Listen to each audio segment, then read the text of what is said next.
Good morning, everybody. Had to take a couple days off. I have something on my shoulder going on, but it still bothers me a little bit, so I had to take it a little easy. But so yesterday was President's Day, and there's a lot of divisiveness going on in the country. I don't personally get involved of which way I believe or don't believe because I don't think it's that important. Our beliefs are our own beliefs. We all have them.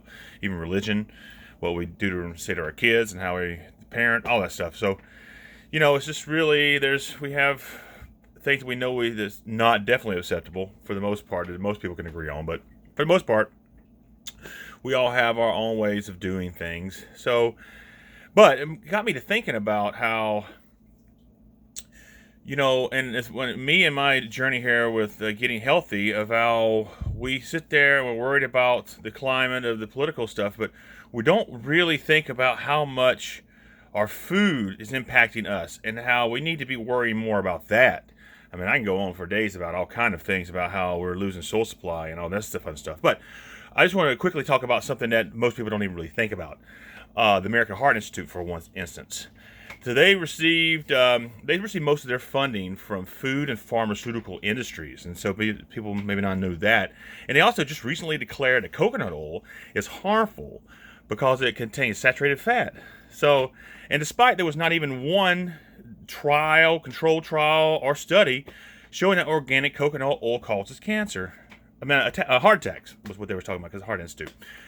But what was funny is that the study was founded part by canola oil processors. So, we think about the Heart Institute as being some great thing. A lot of the other things we do too. We got to really rethink about how we're treating and listening to information. Some of the sponsors for American Heart Association, just for example, they include Kellogg's, PepsiCo, General Mills, Nestle, Mars, Domino's Pizza, Kraft, Subway, and Quaker. So they help sponsor the American Heart Institute. And did you know that every time the American Heart Institution puts their check on something, it costs hundreds and thousands of dollars every time they do that, which is paid by these big companies that then they say, Heart Institute says, oh, well, then this is good for you, which is not the case most of the time.